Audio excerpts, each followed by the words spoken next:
Record right now because why not? And Yeah, yeah, I think we're going. Liam, what's up? awesome. Hey, man.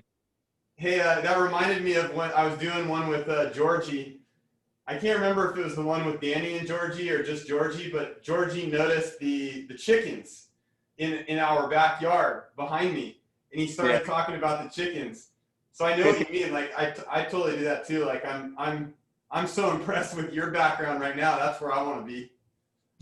right. Yeah, it was tough. It was like I have my laptop out here, but the Wi-Fi isn't strong enough. So with Zoom, like it gets all pixely if I get too far away.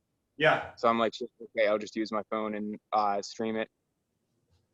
Yeah, man. And like you were saying, I did, than just like another interview. Also, it's kind of a bummer about like the whole podcast world these days is I mean, I feel like all of my favorite podcasts have two hosts. You know what I mean? And they like have a rapport with each other and there's a conversation. And then when they bring people on, there's two people looking at the same thing. But then the bummer of podcasts is like you'll find one person, and of course, like Ray is the perfect example of not this, but like you'll find one person who'll be like, damn, this guy is like doing really awesome studies. Nobody's asking these questions. Like he's got all these discoveries and something. And like my MO for so long now has just been to like find people who are doing cool work and then always try and listen to every single interview they've ever done. You know what I mean? And I think it's a great way of discovering new podcasts, but it's kind of lame when it's like one guy telling the same story across like 3 years of being interviewed on different shows, you know? And I feel like a conversational media is just so much better to like actually explore things as they're coming, rather than being like, oh, this is what I have done. This is what I have to say. It's like, why can't we talk about how our perspective is changing and that be sort of the topic, the change that is. I think that's so true. And we live in a day and age now, I feel like, and even look at our story, like how we met, right? Like, and we'll talk about that maybe in a little bit. But like we live in a day and age where we can literally read a book and think it's the most fascinating thing in the world, and then reach out to that person in real time and maybe get an email or a message back like that day, either like, yeah, I mean, I wouldn't mind having a conversation with you. Let's keep this going. Or, hey, I'm busy. I can't right now, or whatever. But like we live in a day and age where I get chills thinking about that. Like, and then with Ray, I think he's particularly special because even in the conversational format, we could ask him, or I've asked him questions I've heard other interviewers ask him 10 or 20 times. And yet the next answer that he has is completely new. It's a fresh way of looking at it. He's worded it differently. He's maybe experiencing differently at the moment. Like, and I think that's really cool about him, and Georgie will do this too. Like, you're never really getting the same answer because we're evolving and the context is different. Yeah, and I think that's just really also a testament to like how they're walking the walk, you know? And it's not even like a try. It's not like they have to try, but if like if we're defining health here as this like youthful, expansive state of growing, like state of growth, and of course like our brains are like the most metabolically active and complex structure in the body, like, well then shouldn't like all the fruits of our thinking reflect that growth and that change? So like, yeah, Ray is 83 and the dude's still cranking out like new ideas, staying abreast of the news and stuff. He's so impressive. I agree. I even notice that my ideas, and I've seen people write about this, like philosophers, or even hundreds of years ago, I've seen people write who wrote about this. But like, I'll notice that when I go for a walk, or I'm moving around or doing something that I find stimulating, my thoughts are totally different. So like, Yeah. I'll go through this thing where I'll write something like an insight I think I have, And if I've been sitting around for a couple hours before I write that, it's a totally different kind of writing. It has a whole different flavor. It has a whole different kind of openness or lack of openness. And then if I go for a walk, like out in the country, my thoughts are they're just wider. They're different. And I don't know if you've noticed that. Sure. I've been like geeking out on metacognition for like way too long now. Uh, but yeah, and of course, like just the idea that like what you're eating, what's in your bloodstream, your hormones, you know, and of course the environment, like have an impact on your thinking. I don't think that can be like understated. Of course, it's something that we all like to talk about, but like, you know, just over the past year or so, like playing with all the bioenergetic concepts and like introducing a bunch of the hormones and the supplements and stuff, I'm like, okay, so I genuinely feel more calm if I'm doing like, you know, like I can tell the difference if I'm on, what is it, 3 milligrams of topical progesterone versus like 18, you know, like 3 milligrams, I'm feeling just all right. Like it's so great. Like if Yeah. I'm on 18, I'm probably not feeling that much. It's so anesthetic, you know, and my thoughts will just slow down too much. But yeah, it's bizarre to me how like the mainstream paradigm of like your mental health is sort of so static, just so static. Anyway, man, I wanted to like, I don't know, I just had it in my mind to write down some questions I thought would be appropriate to ask you. Like you got your weights in the background and all that. Like at what point did you start lifting weights and why? Like what got you into exercise? Yeah, I want to get into that in a minute, but when you said something about progesterone, it just reminded me of my first progesterone experiment story. Yeah. And you mentioned the anesthetic quality of it. Yeah. Also, quick side note, like it's like 108 here in Davis, California right now, and I'm in the garage, and I got the garage closed. I just thought it would be a good setup for our conversation today.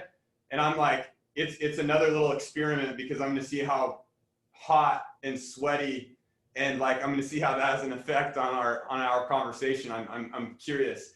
But the For sure. first time I experienced progesterone, I think I heard, or I think I read an article that Ray wrote about it, and I thought, I'm going to try this out. My wife had some, and so I took a bunch. I took like a couple big dollops on one of my fingers and then spread it on my gums. And we went for frozen yogurt. And I think it was probably way too much for the first time trying it because, like you said, like I mentioned to her, like, I don't know, maybe 20 minutes after I applied it, my whole face felt like numb, and like I could feel like my body getting real just kind of numbed out, and like it wasn't a bad feeling. It was just really interesting because I you know, I think Ray had mentioned it at some point that could happen, and I felt like really calm, almost too calm, and like kind of giggly, but definitely numb. It was really an interesting first experiment. I think it's such a classic story for so many people. It must have been on one of those KMUD interviews, uh, where I guess he had some powder. Of course, we're all using like Progesti or the stuff from Health Natura, but he had progesterone powder, and he says he went to give. It was in response to like a pregnenolone question. He's like, yeah, I went to put a teaspoon of pregnenolone powder into my friend's margarita, and it turns out it was progesterone. And I guess it just knocked the guy out. Just like totally knocked him out. But yeah, actually, so what progesterone are you using? So it started with the Progesti, Yeah. whatever is somewhat associated with Ray. I don't know how much, or it's that little lab up in Oregon, I think. And then the one that my wife is using now, that from time to time, maybe every couple of weeks, I'll take some, depending. But I think it is the Health Natura, and Yeah. you stated that. Yeah, yeah, they're good. Yeah. All right, man. Yeah, lifting weights. Yeah. How'd you get into it? Yeah, I'd love to share that. I'm like, it's definitely like in me in some ways. I grew up, my 10 years older brother was like he was like my idol. He was like my best friend. He was like my dad. He was like everything. And so when I was 5, he was 15, and he started getting into strength training. He was a big baseball player. I think he still has some records, San Diego County, for like home run records and stuff. Like, he was a big baseball player, and he got into the idea that if he lifted weights and trained, he could get stronger and better and all that. So I was 5 years old, and I just was watching him. I remember doing like squats, like body weight squats in the shower with him when I was 5. He'd do push-ups with me on his back. So these are all like real fond memories for me, and I kind of ate that stuff up. I heard stories about Herschel Walker and his crazy like training, stuff. I saw a news segment once with Jerry Rice. It was on a local news channel, and it was talking about Rice, I guess, was telling the interviewer that his dad was a bricklayer, and his dad would throw him bricks to lay, and Jerry would catch them and then put them on the wall, and he'd help his dad at work. He was like, he was an apprentice. That was his first job, was just going to work with his dad. And then they had horses, so he would run around trying to catch the horses. And so like those things like were real powerful, I think, in my mind when I was growing up. And I always just kind of like, I thought that was really cool. So I got into that kind of stuff at an early age. I read everything I could, like all the Arnold Schwarzenegger autobiographies. I had an old, like, I think it was an Atlas magazine, and I can't remember who it was in there, but I just became like, it just became part of my world that I wanted to, go down that path. So not to get too deep into that, but I just became a gym rat at an early age, and I'd also go off in the morning, before school. And this is at a time when none of my friends were doing this kind of thing, but I'd go to a local park with my jump soles, and be shooting baskets in my jump soles, or I'd be running overpasses in town that I found. So I just became like, just loved it. So I guess that was kind of the beginning for me. And then I just, it's interesting because now I'm like the anti-gym mentality. So it's definitely been a big evolution for me. And there's like, my own experience is responsible for that, but also like, there's a lot of influences from people I've met, conversations I've had, books I've, come across that have been a part of that. So you started lifting weights and going to the gym, like what, in high school? The first time, my first like weight room experience, it was in junior high. It was like 7th grade. There was this like old rackety weight room that was never used. It was a part of like the PE department. And I became friends with one of the PE coaches or the PE teachers. And he gave me a key, and he'd let me sneak into the locker room and open it up and go work out at lunchtime.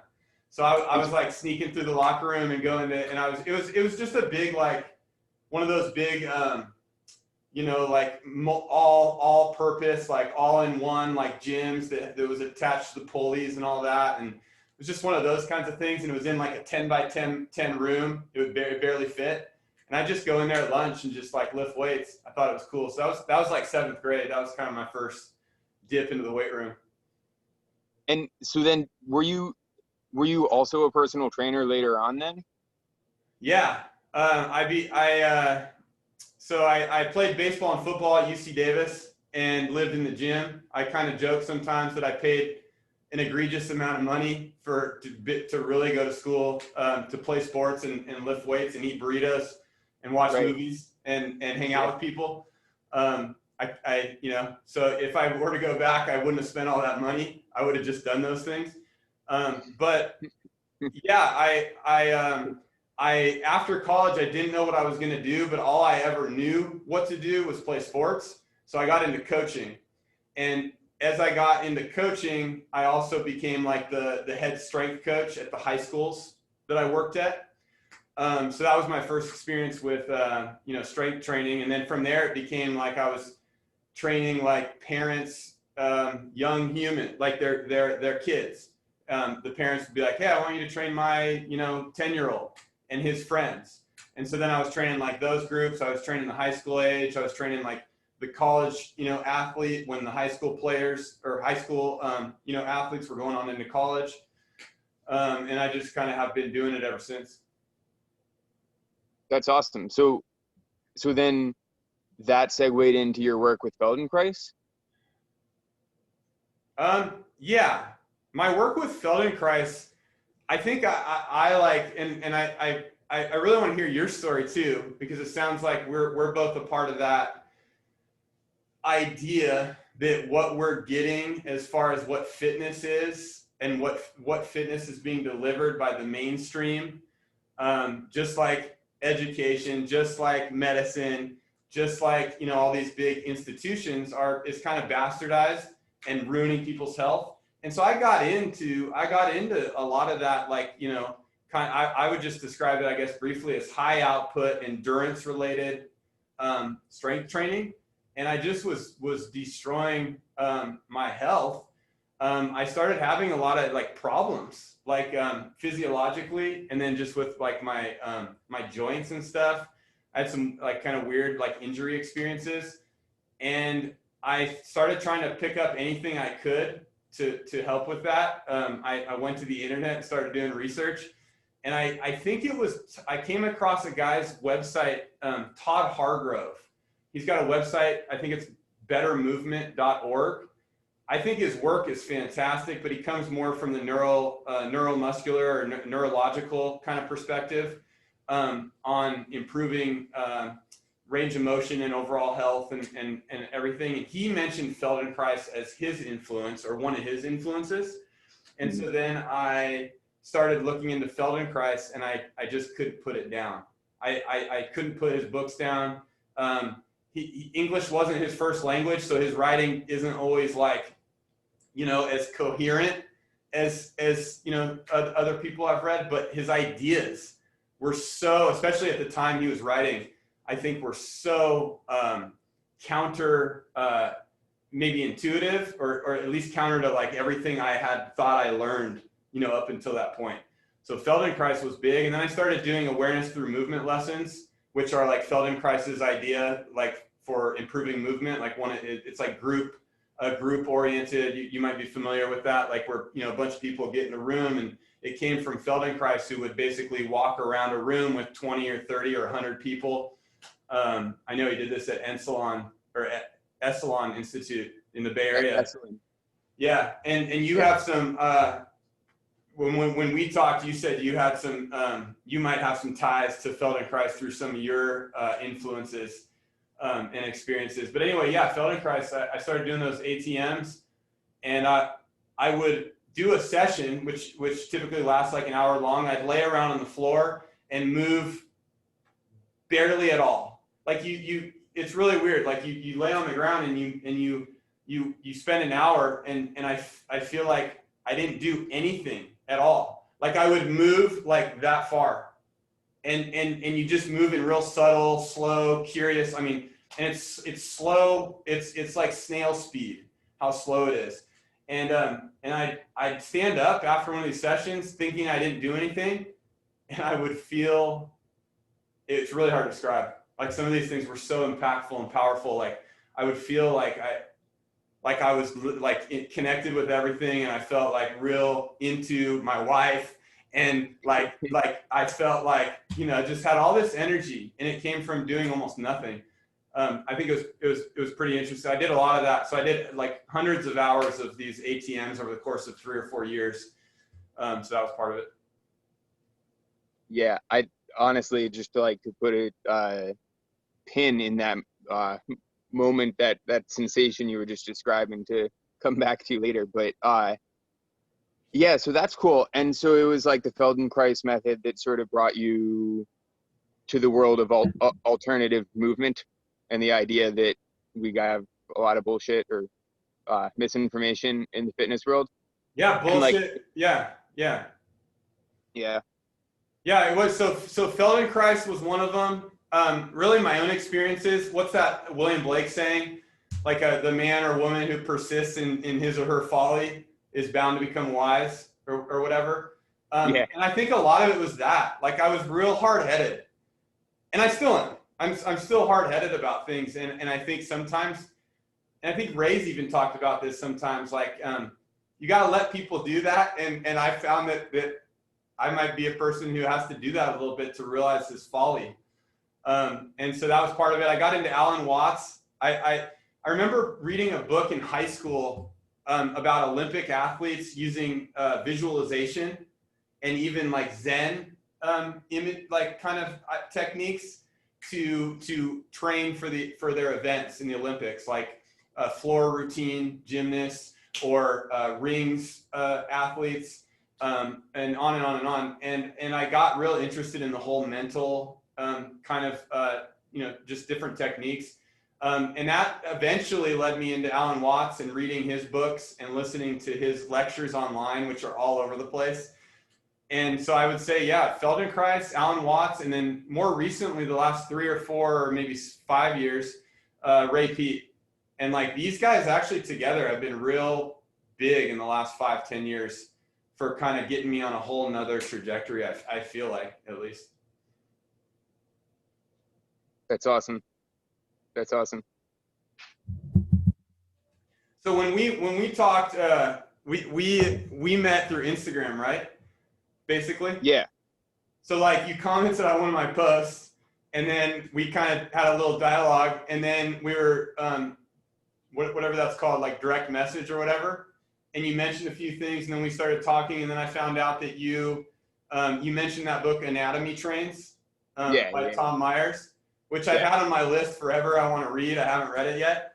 But then you said something about him being somewhat influenced by Moshe Feldenkrais. Yeah. And then we just started talking. What was that like for you? Like just random guy on the internet, and you guys are like talking now. I would say it's the sort of serendipitous interactions that characterize my life. You know, yeah, it seems about right. Yeah, it was. I can't really say that I know too much about Feldenkrais, because he like when was he doing his work? It was like a long time ago. 60s and 70s. Well, he started it probably in the 40s, 50s. He worked in the same lab as the Curies. He was actually a physicist, a trained physicist, and he worked with the Curies. Anyway, crazy story. He like Ray Peat to me. Their lives should be a Hollywood movie, for sure. And I keep seeing that in those guys. But anyway, yeah, his work was in the I think 50s, 60s, 70s. Cool. Yeah, so I gotta say, I feel like I was just kind of given such a jump start, like all the work that I do and like all the thinking that I do, namely the thinking that I do. Uh, I stand on the shoulders of giants, you know what I mean? And so like basically I was 13 and I'd been homeschooled all the way from kindergarten, and I was still homeschooled at that point. So I was like just sort of doing high school stuff, and I got really curious about like lifting weights. And because my dad had worked as a trainer and managed and run a bunch of gyms, he had collected a bunch of equipment in the basement. And so like he wasn't working as a trainer at that point in time, but we had all this stuff. I had a full gym in my basement. So I wasn't going to school, right? I was homeschooled. And then I'm like getting curious about lifting weights. And my dad was so gentle. He did not force it on me whatsoever, but he was like, all right, you want to learn how to lift weights? Like I'm here to help. And so it was probably about like 4 years of him coaching me, both personally and like passing on his experience to me as being a trainer. Um, so, and because I was homeschooled, that like would be like 2 or 3 hours out of the day. Not that I was lifting weights by any means, but like just educationally, like talking with him, exploring different things with him, picking his brain just on it, the experiences that he had because he trained like thousands of people, like bicyclists and like 80-year-olds, you know, like pro athletes and 80-year-olds. And he was the really athletic one. I'm like totally not an athlete. My dad was all into wrestling and tennis and football, all those things. But I guess like the point I would highlight is just that like right from the beginning, the methods that my dad was teaching me were already like just totally against the grain. Yeah. And so it was like his influences and the people that he worked with were the people who started Nautilus. Are you familiar with Nautilus equipment? The only thing I know about Nautilus is a story I read in some either article or book about Casey Viator and Nautilus getting him to like sponsor some of their like this kind of crazy kind of training idea through some of their machines. But I don't even know if you know. It was really cool because it was like the very first of weightlifting machines. Okay. And it has this this sort of, I shouldn't say cult of personality, but the guy who started it, Arthur Jones, was just such a personality in himself. He was like really bizarre character, but he had a mind for machines and joints. And he like got it through his head that like, hold on, like we can really use machines and levers to effectively train the musculature of the body, like way better than with free weights or like just living life or anything. So his machines have like, I don't know, I think his son is running,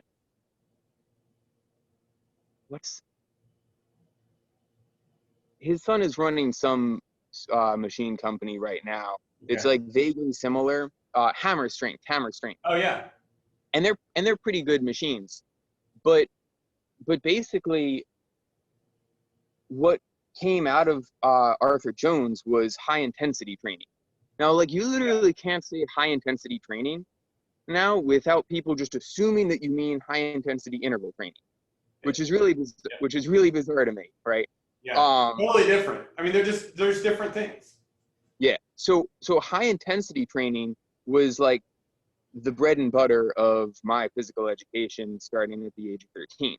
Okay. And it's really like all about like, if not one muscle, like sort of one joint, and one set to failure. Yeah. Right. Because that's what you need to do in order to stimulate the overcompensation response, right? You put a muscle under load and you ask it to produce force, preferably through its full range of motion against a load that takes about like 50 to 90 seconds in order to reach momentary muscular failure, right? And then you wait like minimum 48 hours. Minimum 48 hours. Right. And so like before you go and do it again. And of course you eat a lot of protein and sleep. And what was it, the Colorado experiment where they put like 30 pounds of muscle on the dude in a month or something? Anyway, it's super effective. Like the results are totally there. I can't more highly of it as a system for building muscle and like also just increasing like testosterone, structural integrity, like it's all there. But it's also really stressful and like I don't think most people are healthy enough to do it. You know what I mean? So it's really a double-edged sword. And for me, when I was 13, like you're actually invincible when you're 13. It was awesome. I grew so much. I gained like 20 pounds of muscle in 6 months, I think, when I was 15, once I'd like actually gotten the hang of it. It was super cool. But I didn't even think about doing any personal training until after my dad passed. And at that time, he was working as a financial consultant, but he was still training Tom Myers because small world, I just happened to grow up down the road from where Tom Myers lives and holds a majority of his workshops, right? So Tom Myers has this business called Anatomy Trains, and he wrote the book Anatomy Trains. And Anatomy Trains, right? You said? Anatomy, yeah. And so he just needed a trainer. Yeah. everyone thinks that Tom Myers, like, I don't know, anyway, he needed a trainer. He called up my dad. He heard my dad had a background. And so the two Toms, my dad's name was Tom, hit it off. And then Tom sent me this lovely, lovely letter giving condolences when my dad passed, and asked me if I would be interested in being his trainer. And so here I am at 17, and I'm like, yeah, I think I'm gonna take this opportunity. And so Tom Myers suddenly became my first client, and I can't speak to. I don't know. It would be impossible for me to decide like which was a bigger influence, like my dad's education being passed on to me, or the experience that I had being able to train Tom. You know? Yeah. Hey, hold that thought. I'm fucking so hot in here. I'm gonna pop the garage open and Yeah, then totally. come right back.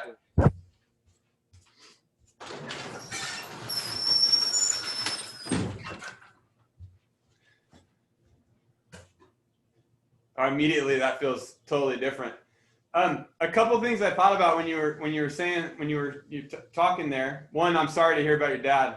Can't even imagine. But the whole like the idea, well, you made me think about, because like I think people in the traditional conventional educational model sometimes, and this might seem like a tangent, but I think it's related. I think a lot of times they get these ceilings placed on them that are totally perceptual, either by their peers or the whole idea of grade levels, or like their teachers, or just in the conversations that are happening around them, or from their parents. And we're going a totally alternative route with our boy, and the idea that development and also opportunities, they have no, like, there's no number as far as like age, right? Like when these things should exist.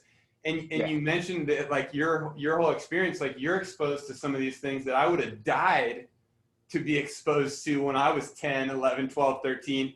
And when you're just getting into it with your dad, with your pops, just having a conversation, like I mean, that was an apprenticeship, right? Like you're just hanging out with your dad doing work.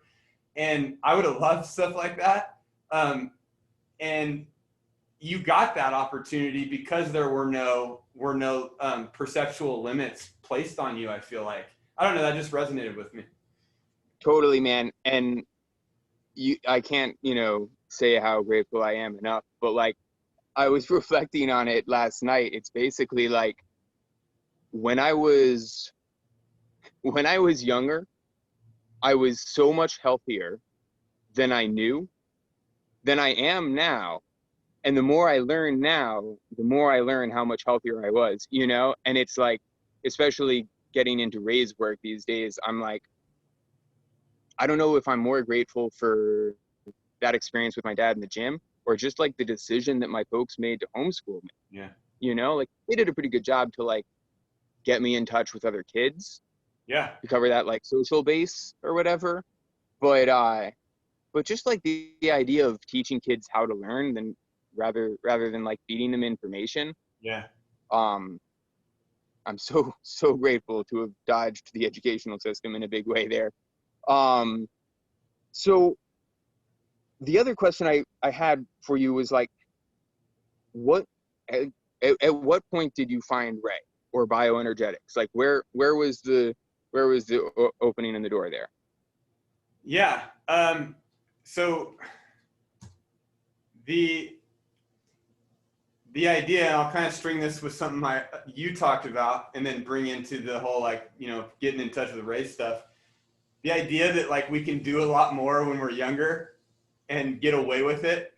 Like that really resonates with me. And I think even Kate Deering in her book does a good job, that How to Heal Your Metabolism book, which I think is a really good review of a lot of Ray's ideas in more simple terms.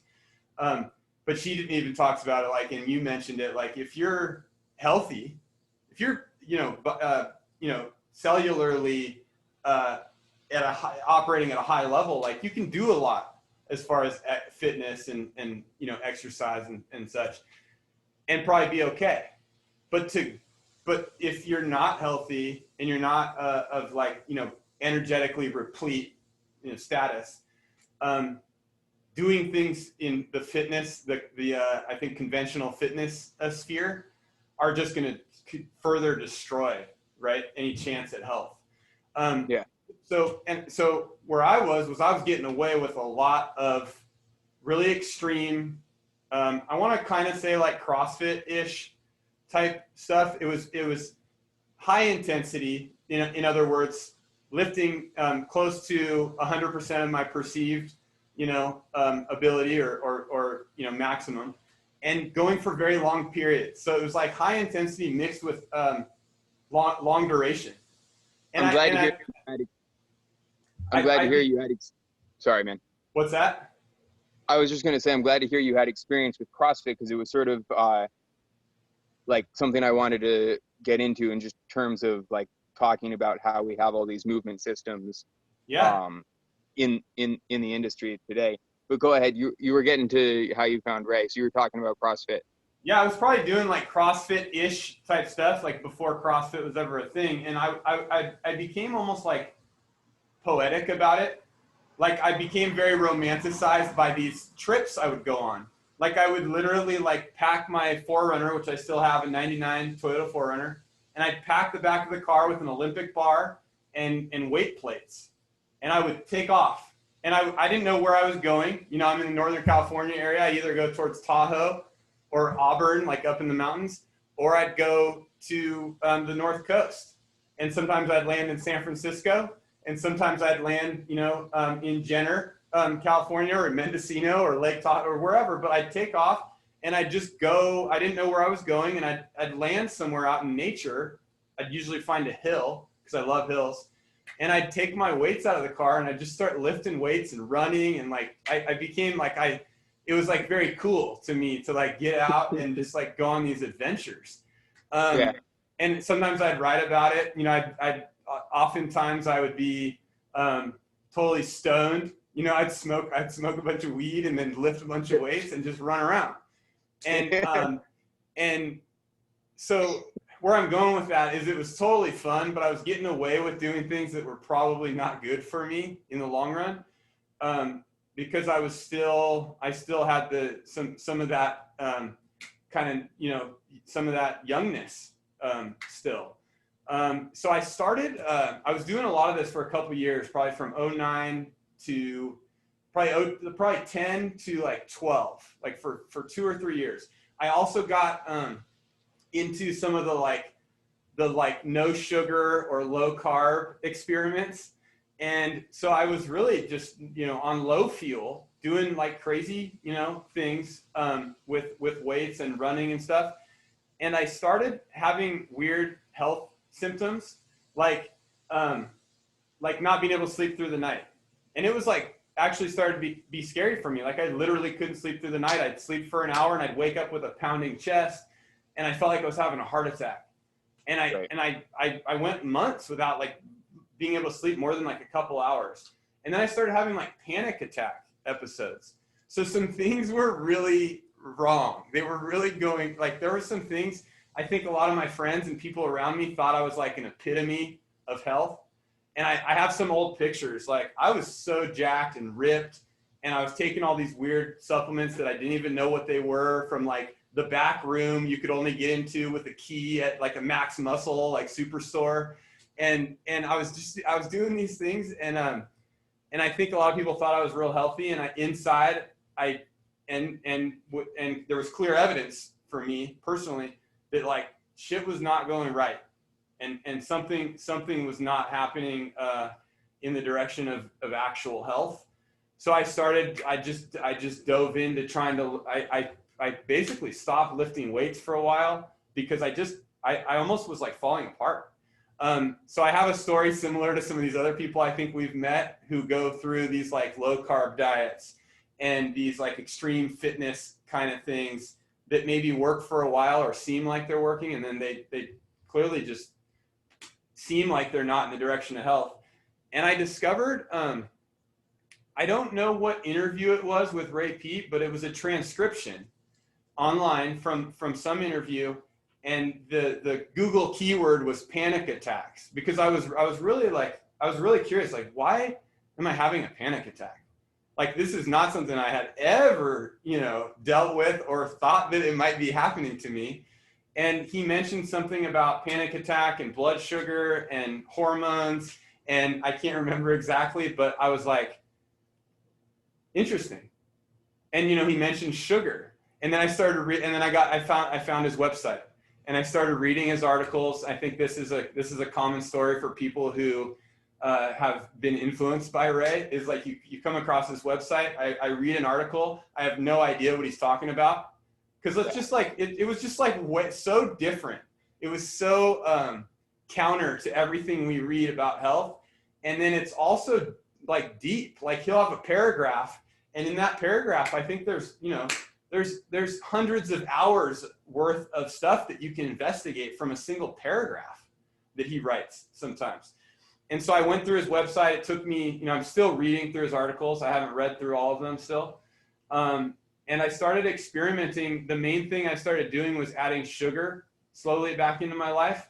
And I also started with the whole, like, trying to reduce the amount of polyunsaturated fat in my diet. And I guess I would say a couple months in, started to feel just so much better about my life and about just the way I felt day to day. And that was all I needed. I needed something like, oh, wow, okay, something's going on here that just feels better. And I feel like my health now is actually improving. It's a process. It's never like we get to a certain place where we're healthy and then that's it. Right. But I started thinking, like, this guy's got a point with some of this stuff. I used to be literally afraid of sugar when I was going through these sugar experiments. Like, I would try to keep my sugar below 5 grams a day. And I was terrified that I would eat a popsicle that might have sugar in it. Like, I was terrified. And the kind of, like, I mean, that is so neurotic. And, like, the kind of stuff that I was getting into as far as just silly belief systems, Ray's work helped me. Ray's work, along with the experiments that I was doing related to his work, helped me shatter a lot of those nonsense belief systems. That's awesome. And that kind of gets into the next question that I had thought of, but I think I can do this pretty succinctly. Basically, it was like, I had gotten myself, like, pretty, in retrospect, like, in pretty good shape, like, metabolically speaking. Like, I was eating all the macronutrients. I didn't know much about anything that Ray would emphasize these days, but, like, I wasn't doing anything too crazy. And I had like a nice full clientele. Everything was smooth in my life, right? And literally, like, I got it in my head that I needed to go on the Candida diet, right? And that was like the beginning of, like, crash dieting for me. And, like, just so quickly things started falling apart the moment I, like, started restricting the energy that was supporting, like, my business and myself and my own workouts. And I would keep on pushing myself, trying to, like, do more, cut out more sugar, right? Do further elimination diets, right? And I would just not be getting any of the results. And so I basically just, like, crashed and burned and had to flounder for a while, until I realized that, like, all right, maybe I have bigger problems besides, like, the Candida diet. And so I fell into, like, a dietary limbo for a while until I found the carnivore diet. Yeah. Right. And it was so appealing, because I'm like, oh yeah, this just makes sense. It was such an easy sell, because I knew that there were, like, things that were indigestible, right? I already, like, had it through my head that, like, plants don't want to be eaten, So I'm like, okay, sure, like, eating things that you're made of, that makes sense. Like, I can totally dig it.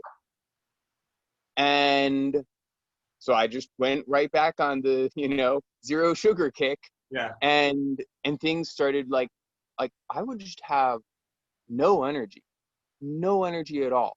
I would try and like mow the lawn, and picking up my foot like to get on and off the lawnmower was hard enough, like let alone pushing the push, like just like Yeah.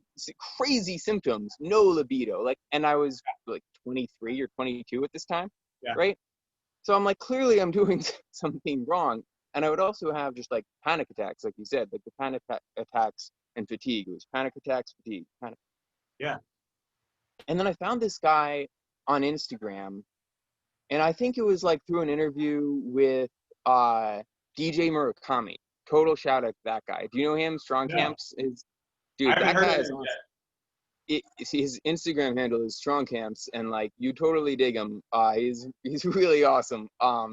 He had this guy on, and this guy started talking about like running on stress and like what it means to run on stress hormones, and like how eating sugar when you wake up in the morning is a good way to combat stress. I'm like, okay, all right, I'll give it a try. And it just like I'll never forget the first morning I woke up, and instead of drinking a cup of coffee, I just took a swig of maple syrup before I started drinking my coffee. And like instantly I felt like the strength returned to my fingers, Yeah. and like my heart like normalized. I'm like, whoa, okay, I'm gonna keep on going here. And I think that was like a year and a half ago now. Um, and it's just been awesome ever since. That guy, I think his name is Brian Mintz. He gives a bunch of shout outs to Ray, but it wasn't long before I discovered like Danny and all the Ray Pete interviews on KMUD on YouTube. I'm pretty sure I've listened to them all at least once now. I gotta say, they're so soothing. Listening to that guy talk is so soothing Yeah. that like sometimes I will become far too calm and like actually get distracted and stop paying attention. And I feel that I'm like, shit, okay, I got to go back and find my place.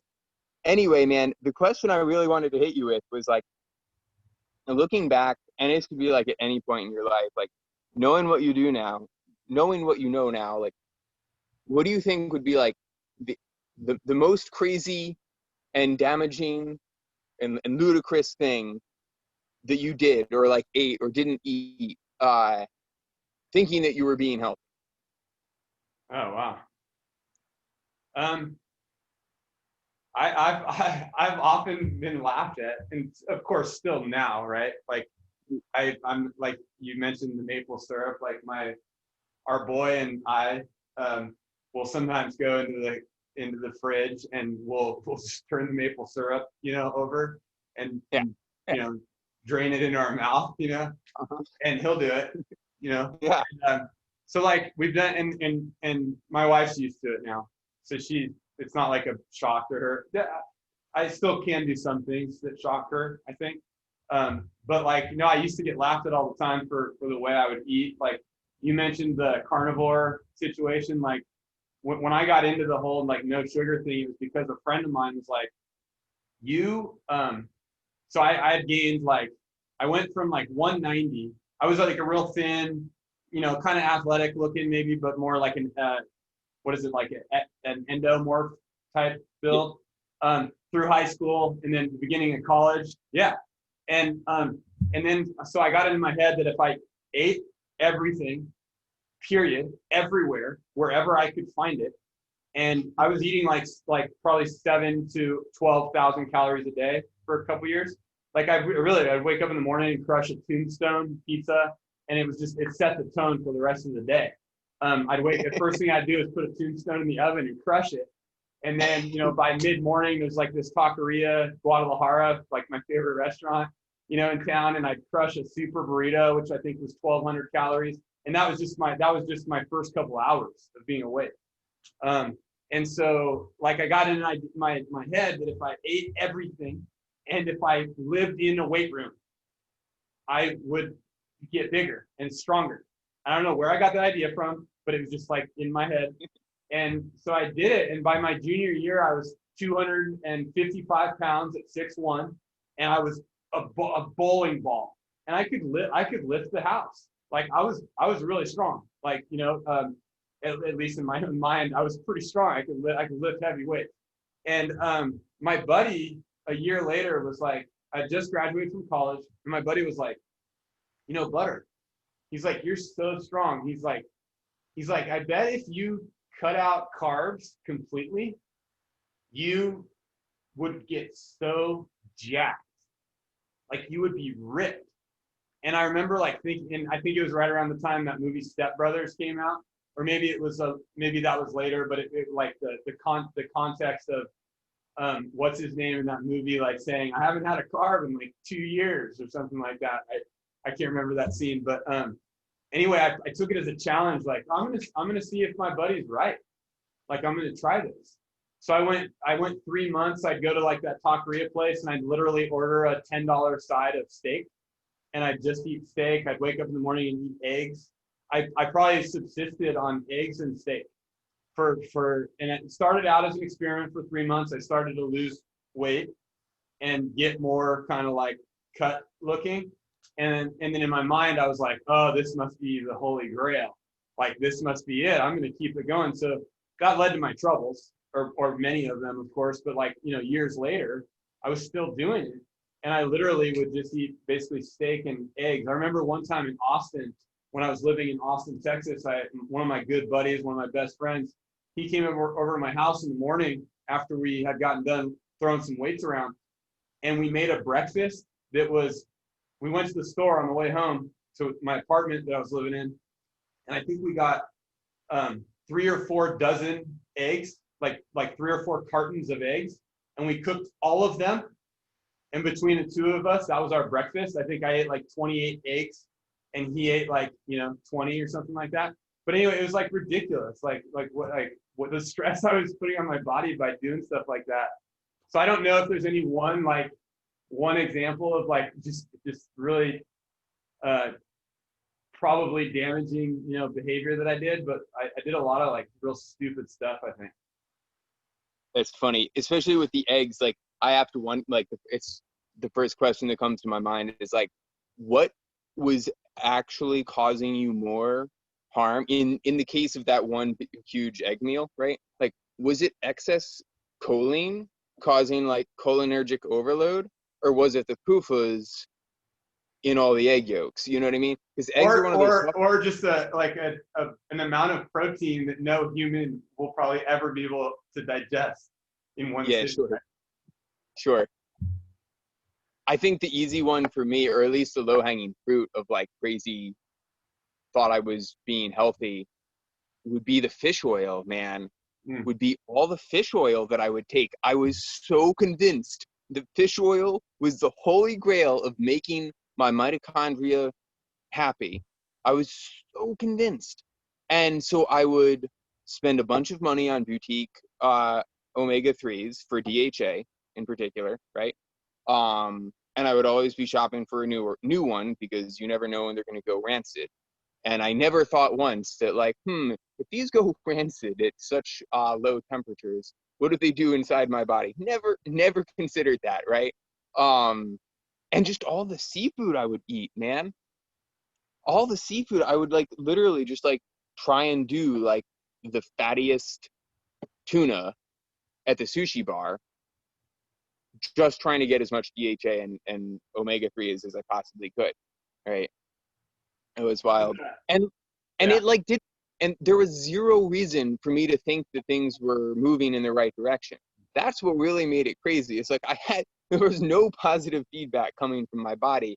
And I think that's like, sort of gets at the heart. Danny talks about this a lot, is like, you know, eat this way and it will confer health. Like you will be healthy, right? And you have the same thing with the exercise programs. Like do these exercises and health will be achieved, right? You will possess health. Whereas like monitoring your temperature and pulse, like that's real-time feedback of what's actually going on in your body, like if things are trending in the right direction or not.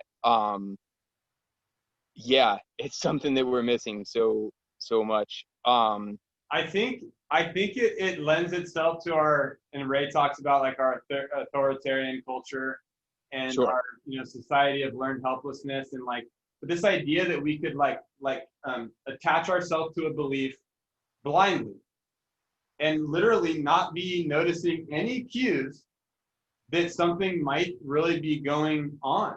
And like the fish oil thing, I was laughing pretty hard. I didn't want to laugh too hard to over, do the volume of you, but like I would take like 20 fish oil capsules at a sitting. Yeah. Like I remember one time I lived with some buddies at the time, and one of my buddies, we were on the couch, like kind of like, not even next to each other, just like across, like watching a movie. And he goes, Butter, you smell like fish oil. I can smell it coming out of your skin.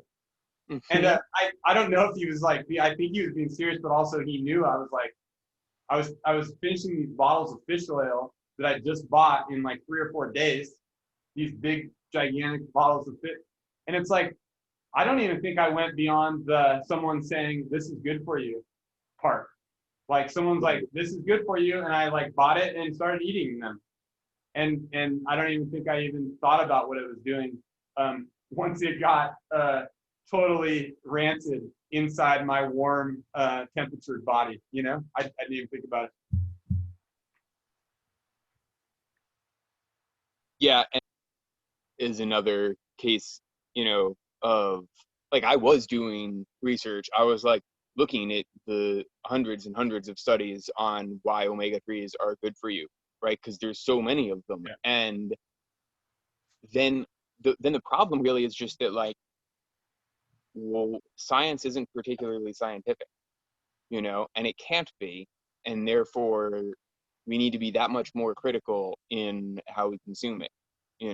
Like That's a good topic, just real quick, for if we do a subsequent show. Yeah, I mean, sure. there's a lot of little things that we're saying that might be good subsequent show items.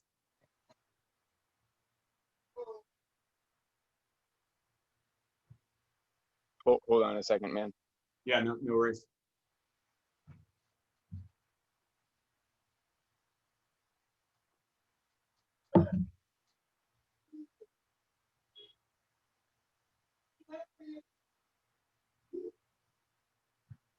Don't. Yeah, sorry, man. Yep.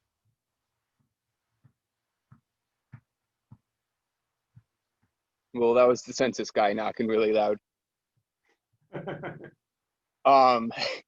Yeah, I'm sorry, man. You were saying about science. Yeah, I'm just like, if I watch this again, or if I'll put on the whiteboard over there, when we're done, like just little things that we touch on that might be like good, like future conversations. I'm just thinking. Yeah, man, for sure. And like I was saying in the messages to you on Instagram, it's like, I think it would be really cool if we could start picking apart like the methods and the perspective and the study design in exercise science. Yeah. Because just like we have in the health and diet world, you have people doing studies, they get published in journals, which get read by people who get paid to write articles that then spit out digestible little things for people, like eat more fiber or drink this many glasses of water. And it's like, there's a lot of work actually on the consumer of that article if you want them to like go back and look at like why that's wrong, and that's sort of like the heart of why I'm trying to start a YouTube channel here, is just like making that misinformation easier to see, and just to see, like, to expose the faults in the collection of information and the dissemination of the information that get to the consumer, that get to the layperson, because that's where I think the tragedy is. I think so. I think to recognize that there's a bias in a research trial, for example, like we have people who are human beings, who are subjective, who are, perceiving with a history, with all kinds of things that are going into their work. And then maybe they do find something based on, whatever, and maybe they are trying to be objective.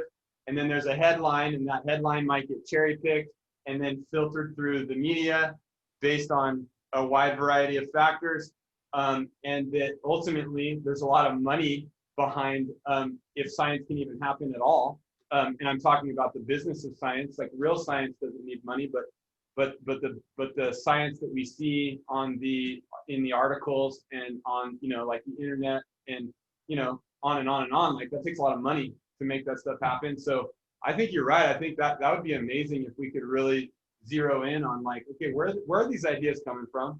What's the science behind them? Where's the research that led to these assertions? And then what was going on in that experiment? That and is this credible or not? I think that's great. So I think I want to introduce. I have a sort of categorization here that came to me earlier today, and maybe we can use it in the future even. But like, if you are totally outside the industry, or you didn't go to school for it, you're not a trainer, you don't have any certifications, there's all these movement systems, right? And I'm just saying movement systems, but it could be like therapies or institutions or practices, right? And I feel like I kind of came up with 4, and maybe you want to edit these or add. So like we have like sport-based movement systems, so like sports themselves, for example, like baseball, where you have the organism interacting with the environment, something outside of yourself, to accomplish something outside of yourself, and you're playing this with other people, right? You have like sort of more like solo sports like CrossFit, right? And I only say solo because it's like you're not throwing the barbell to somebody else. Sure, you're competing with other people, but it's all like really externally focused on like what you're doing with the environment, what you're doing with the barbell, what you're doing with the rowing machine, not what it's doing to you while you try and do it, right? So you have all those like sport-based things, and like sure, you could even toss in something like Brazilian jiu-jitsu, like just actual sports. And then you have like the function-based movement systems. And so I think those are sort of where personal trainers kind of get stuck. Even speaking from personal experience, like are you familiar with MoveNat? Yeah, a little bit. Erwin LaCour. Yeah. Erwin LaCour. Dude's awesome. I mean, it like he's pretty peaty, if I could weigh in. And just like this idea that like we should move in our environments naturally just because movement should be a part of life. I don't think anybody in the MoveNat community would get angry at me for identifying it as such. So like just natural movement being like this sort of function based, or you have like what are those, the neuromuscular are you familiar with these guys? They're the ones the neuromuscular patterning people, I want to say. Are you familiar with that? No, not really. If you name some names, maybe.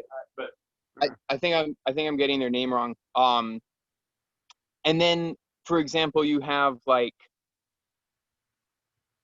well, the one that I'm certified with is functional range conditioning. Have you heard of them? They're pretty big out there in California. Oh, so there's an awesome movement system, and it's totally like function based, right? So it's basically like you look at the body, it's super reductionist, and I think it's sort of like the best form of reductionist thinking in terms of the body. Like it's a joint by joint approach to musculoskeletal health, right? So in an assessment, I would look at somebody's like active range of motion, one joint at a time. And in that process, of course, I'm also able to see how well differentiated they are.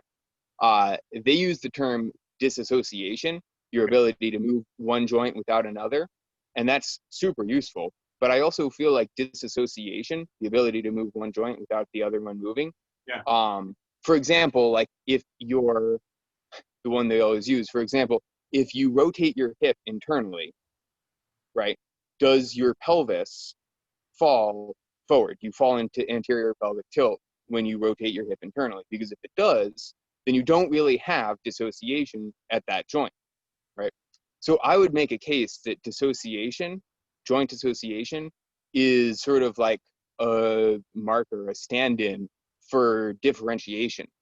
Like generally speaking, differentiation, like where one part knows what part of the organism it has to be. So does your hip know that it needs to be a hip? Do the cells that occupy that space know that they need to function as a hip? And so I mean, of course, I'll applaud them because I got the certification. I do think it's useful. But so that's like sort of what I had in mind for like the function-based systems. And then there's structure-based systems, which you are probably a little bit more familiar with than I, but with my work with Tom, I am familiar with like the idea when they sort of like the massage therapists, the Alexander method, Feldenkrais. If you go to anatomy trained school, you become an anatomy trained structural integrator. So I would say any of those guys, the ATSI people, would be like a structure based movement system person. And so that looks at like, well, like how's your alignment? If I could put it so succinctly. And then finally, like just aesthetics, just like the idea of like bodybuilding and exercise to change like all this that fall under pursuing aesthetic change. So those were the four categories that I came up with, and I'm totally curious just your thoughts on that. Yeah, I'd like to take a deeper look at those, and like maybe like even off cam and like edit them a little bit and like go into them.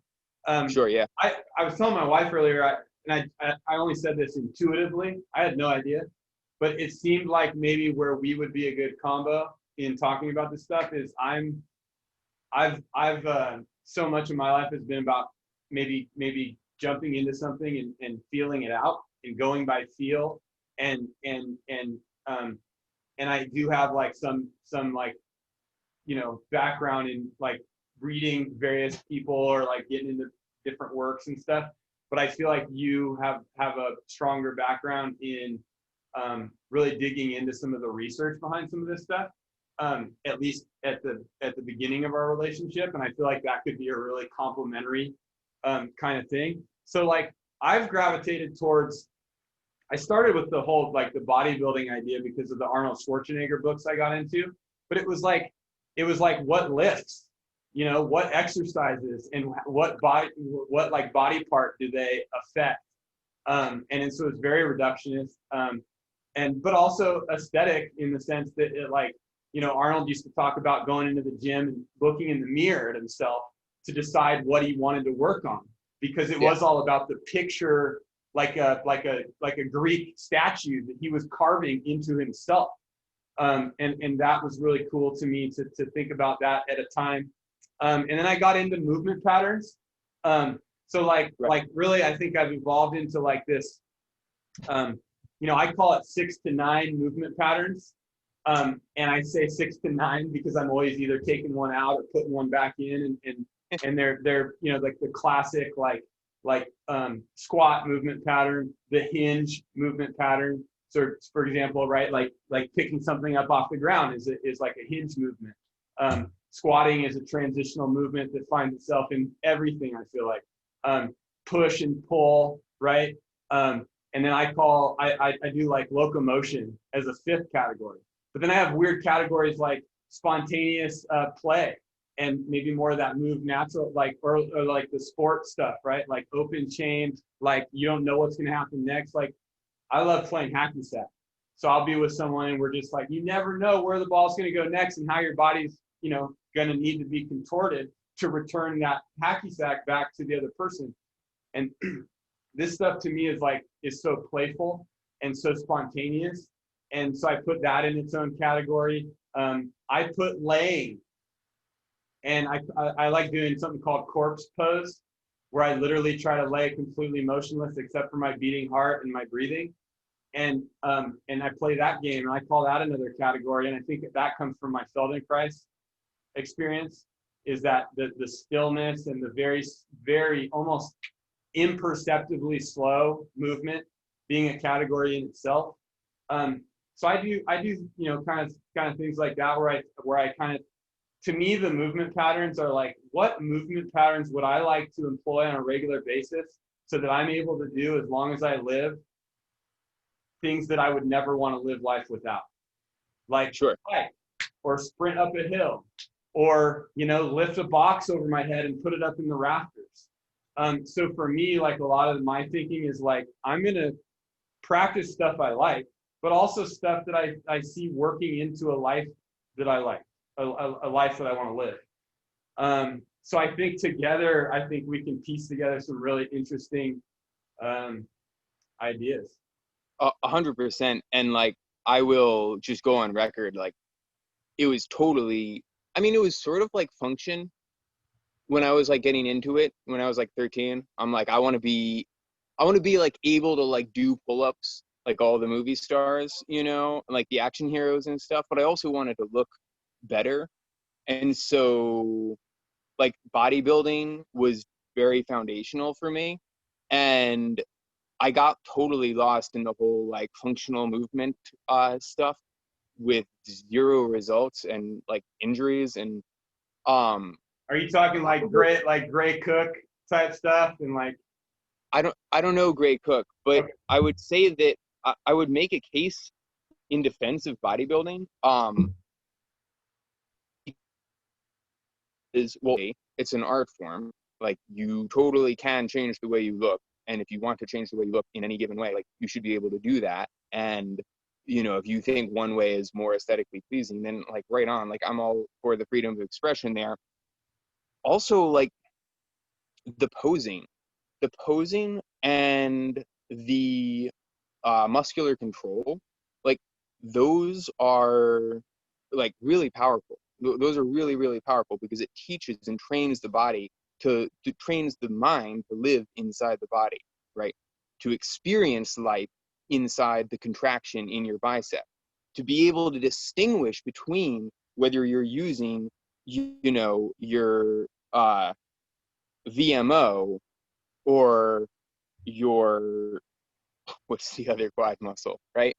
And so I think that's really important. And also it sort of gets back into that concept of dissociation and differentiation, just like owning yourself, like this physical sovereignty. But also, like, you're talking about what you want to be prepared for. I think it's interesting how we have exercise because, like, our lives don't give us any opportunities for movement, right? So we have to go to the gym, or we have to create an opportunity and contrive the demand for us to move, and then how do we move? And then how do we think about how we're moving? Like, all of these things are so man-made, It's really bizarre. We're just like kind of accommodating the fact that our lives require so little from us, physically speaking. I've wrestled with that a lot in the last couple of years, especially because if I'm not living my life in a way that is allowing me to do these things I would never want to lose, and then why am I not? And if I am living my life like that, then why do I need to lift weights Right. Right? And so it's also flipped the whole idea of lifting weights for me into something that's like I think I'm learning to experience it more for its inherent qualities, and maybe that's a little bit of what you touched on. But like, it's so fun to me to pick up something heavy sometimes, or practice a new, or like a get up, right? A get up to me is like a dance with a kettlebell hanging over a heavy load over my head, and I have to get up off the ground. Like that, to me, it's very poetic. And so I think I'm learning how to really, really buy into the just the fun that I can have while I'm doing this stuff. And then maybe I blur some of that ridiculousness of like, wait, this is weird. Like, why are we doing this stuff for some like ulterior, end? Yeah, totally.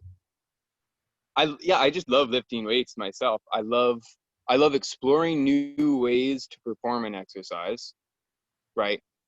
I love exploring moving myself through the environment. And I also just love the feeling of like that high metabolism, like your muscles are producing lots of energy against a load that's just challenging enough. You know, there's something inherently and I feel healthfully stimulating about that I think, you know, like fortunately we don't need to put our muscles to work like running from danger anymore, right? We don't need to do that. So then why aren't we using that capacity, that physical capacity, for fun? Yeah, totally. I'm totally with you, man. Yeah, and So then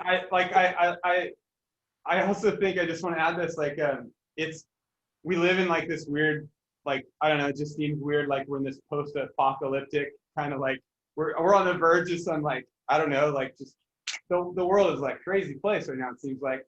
And to know that I have the ability to sprint down the street if I need to, like sprint, like right now, like I could get up and launch myself down the street, and for whatever reason, because I might need to. I mean, that's also, I don't know, I kind of like that too. Um, so I think the biggest point that I wanted to make sure I didn't miss, especially in following up on the like categorization I presented of movement systems and like the road movement, because I don't think there's any one that's like the one by any means, and nor am I about to say that what I'm about to say is the one. But I took time off. I always take time off from like lifting weights, or I always change the way that I lift weights, or, you know, just change. Most recently, I've just been focusing on like, and we were talking about this, like the energy that's producing the movement, right? So if movement is occurring, like what energy systems are producing it? And like you could look at like somebody and be like, oh, well, how are they deadlifting in this really mechanistic way of like, is it their hips or their back that's doing the work? Okay, yeah. But like, is their low back doing all the work because their hips exist 24 hours out of the day in such a de-energized like state, right? That there's no way, like those tissues have no respiratory apparatus. Like they've literally lost all their mitochondria, so they're incapable of performing anaerobic respiration. In the case of weightlifting, anaerobic.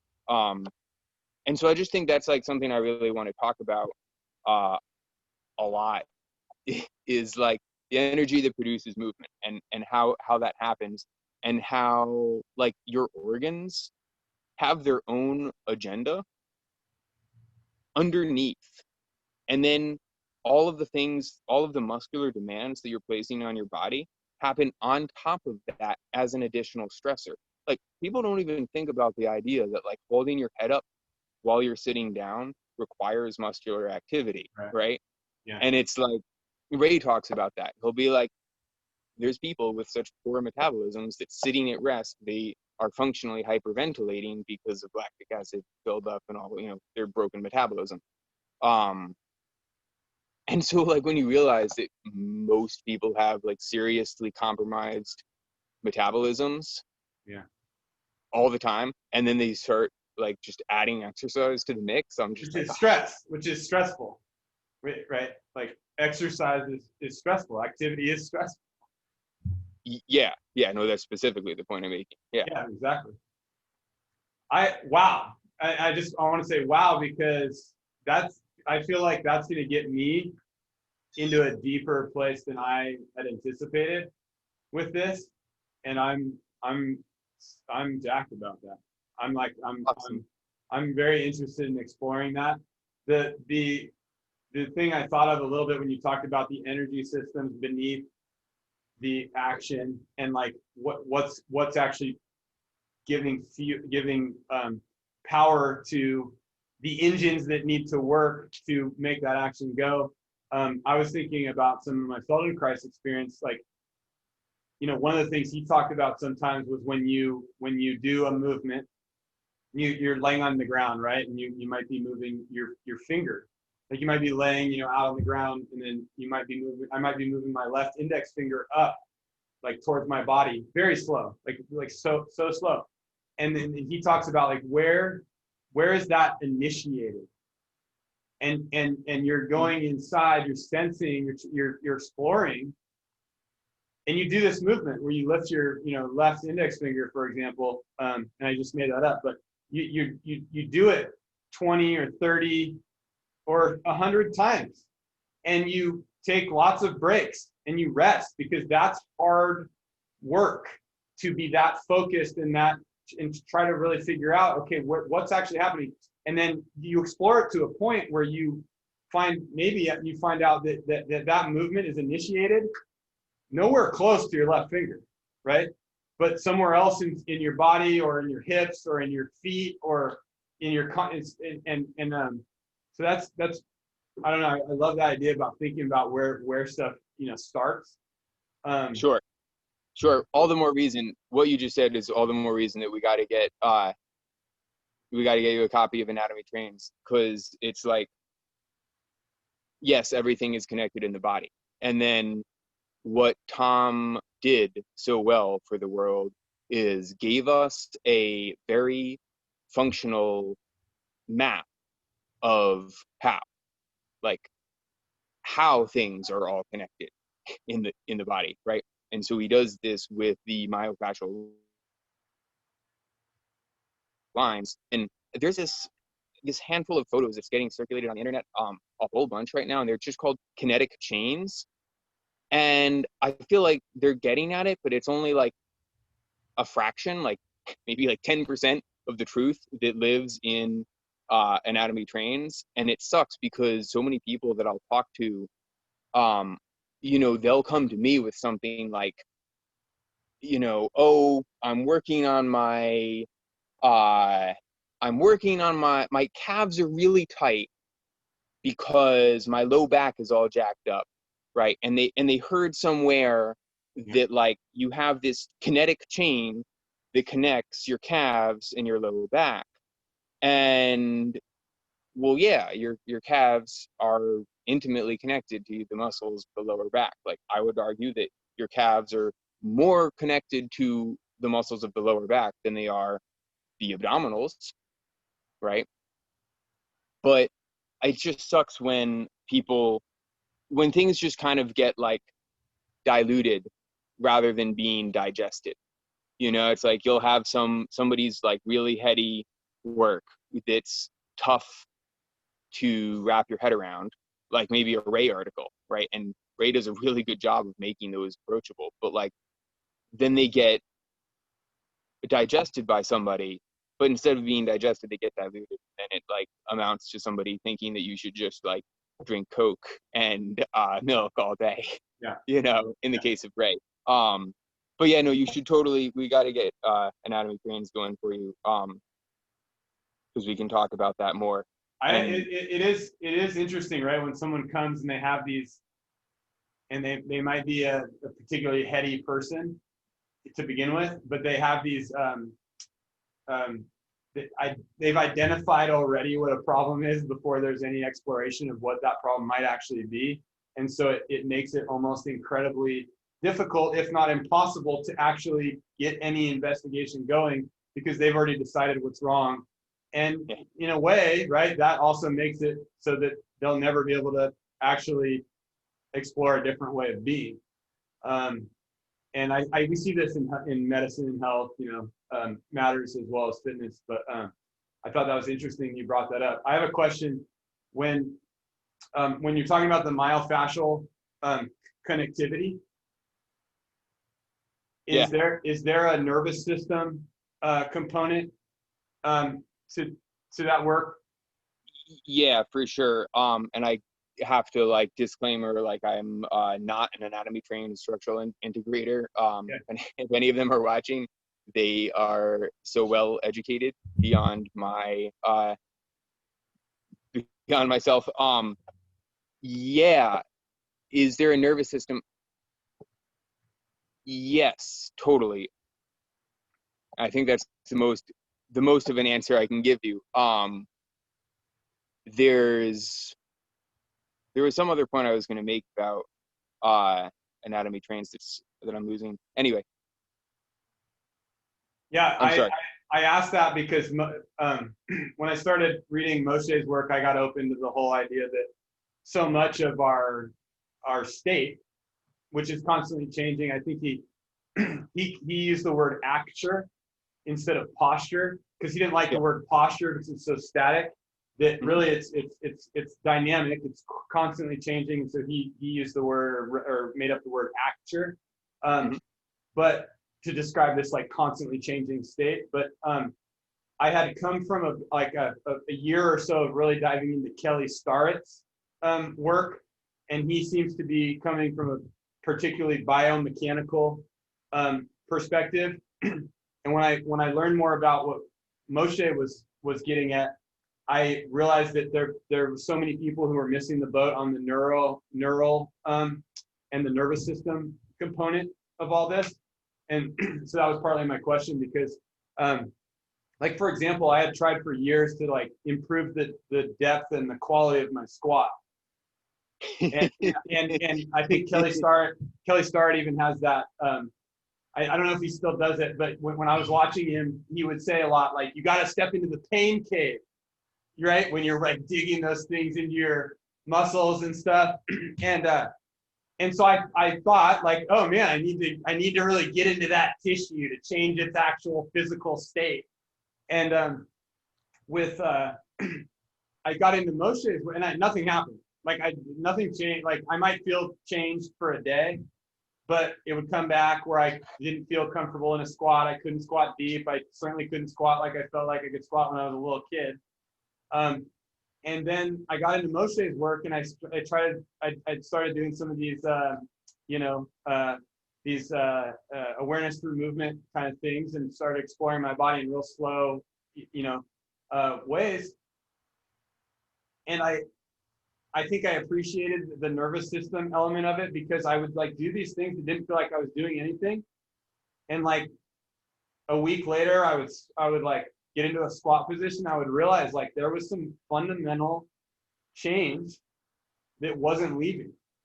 Like it was like my body was allowed to access a different way of doing something because I slowed the process down so much and gave it such a clear window of a new route that might be more pleasurable. And it was the opposite of that pain cave thing. And I had real change. And a couple experiences like that just blew me away. And that's why I was curious about, I want to start reading that anatomy trains immediately, but I'm curious if he goes into that part. Yeah, it was interesting actually. One time I was talking to Tom, and I was just such a mess at the moment. I was like asking him all these questions, because I had been, I found that anatomy trains as a personal trainer rather than like as a massage therapist. As a personal trainer, anatomy trains wound up being really fruitful in improving my cueing, right? So I could give my clients much better cues, because if I could see that maybe the movement wasn't happening in the part of their body that I was hoping that it would, I could get them to like basically pull themselves into a different position that would put one muscle, bias the movement to one muscle or one joint. And I thought that was really useful. And so I came to Tom after like a couple months of working with other people, and he basically was just like, yes, but all of that happens around the cranium. And it really took me a while to figure that one out, but like your brain really is it, like your brain is your body. And so especially like when the brain is well fed and in a higher energy state, everything the body does is output to support the brain, right? To keep the brain like up. And so like all of the ways that you might move, like support yourself in a squat, are all because the brain has them that way. But I would also, something else that came to mind while you were talking there is just like, you're talking about the depth of your squat.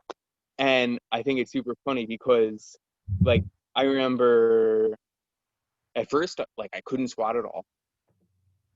Then I had like a really solid squat and it was effortless.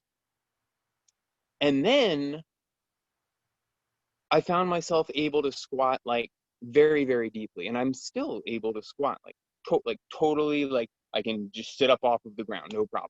Right. Yeah.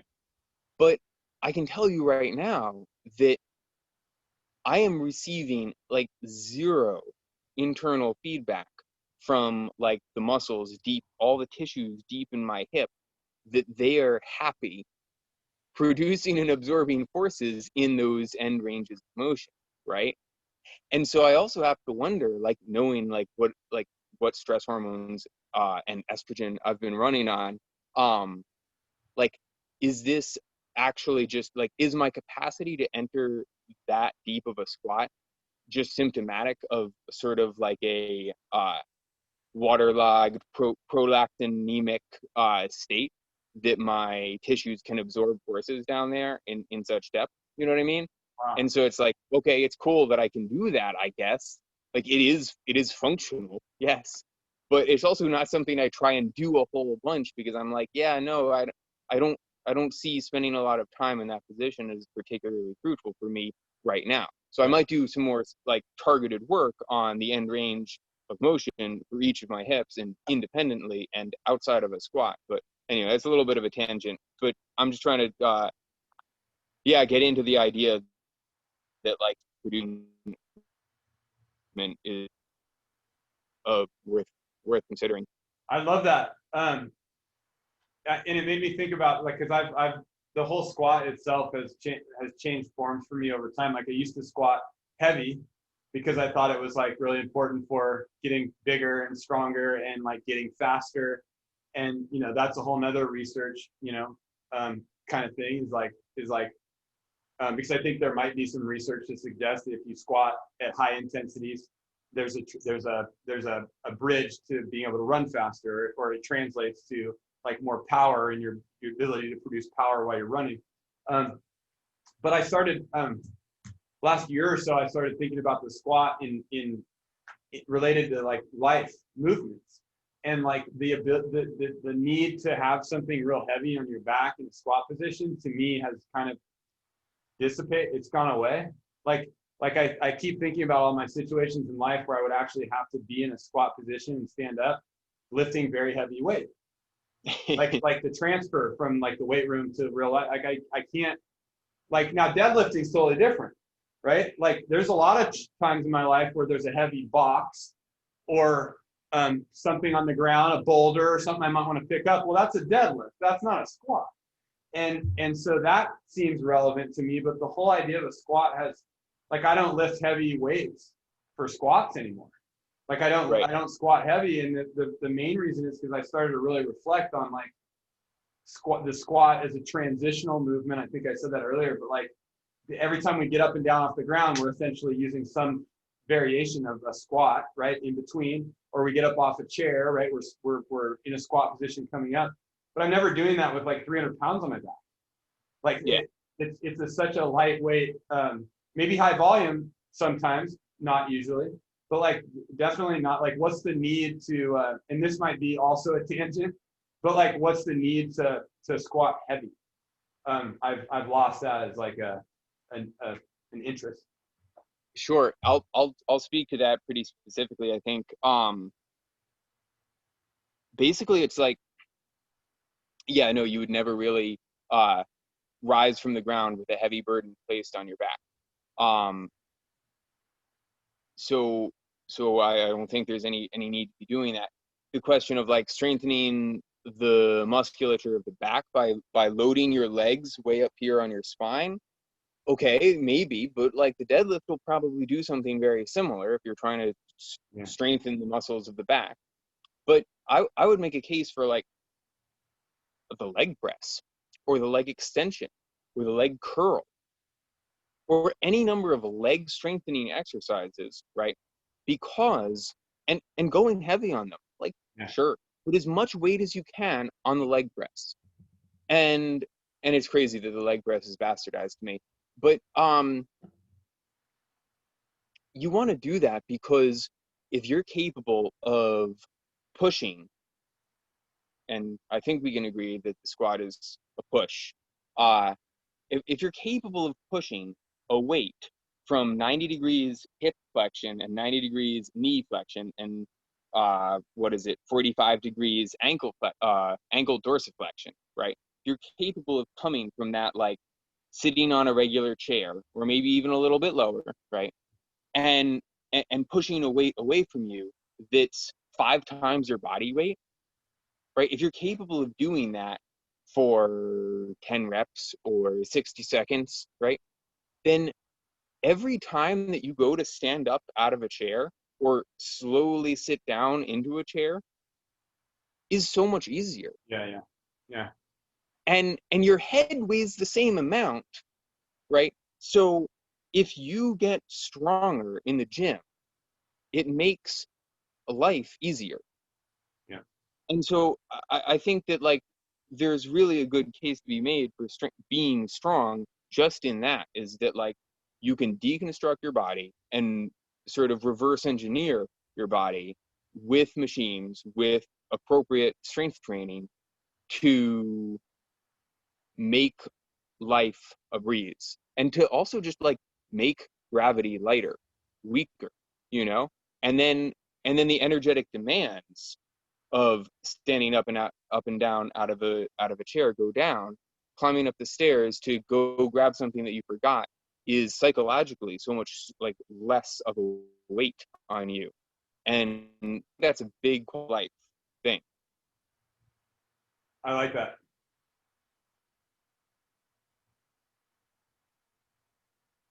Like, oh yeah, Anyway, it's not that big a deal to be like uncomfortable. Like, it's okay to be out of a comfort zone. Like, I remember when, it resonates on that level. totally. So yeah, I guess I'm totally into strength training, but I'm examining it from the bioenergetic perspective these days, and I think it's proving really fruitful.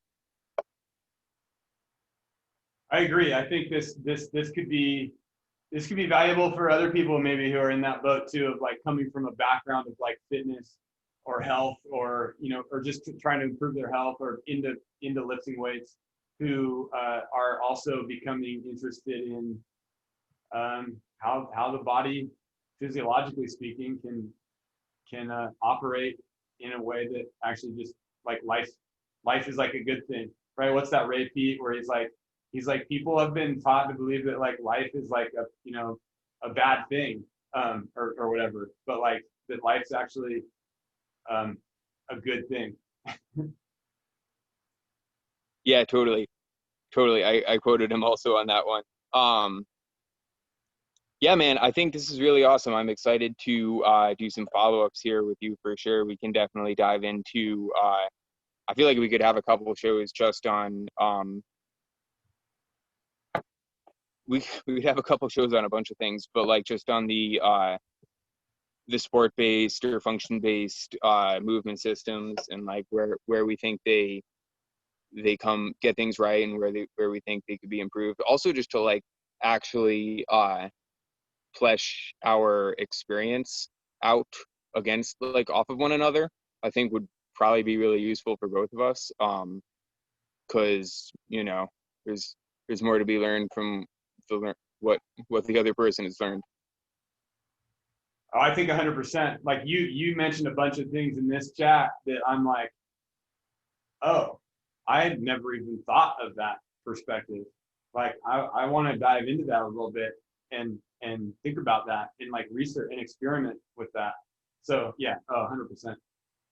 Awesome. And I'll try and remember some stories of me driving out into the wilderness to get really stoned and beat myself up with exercise.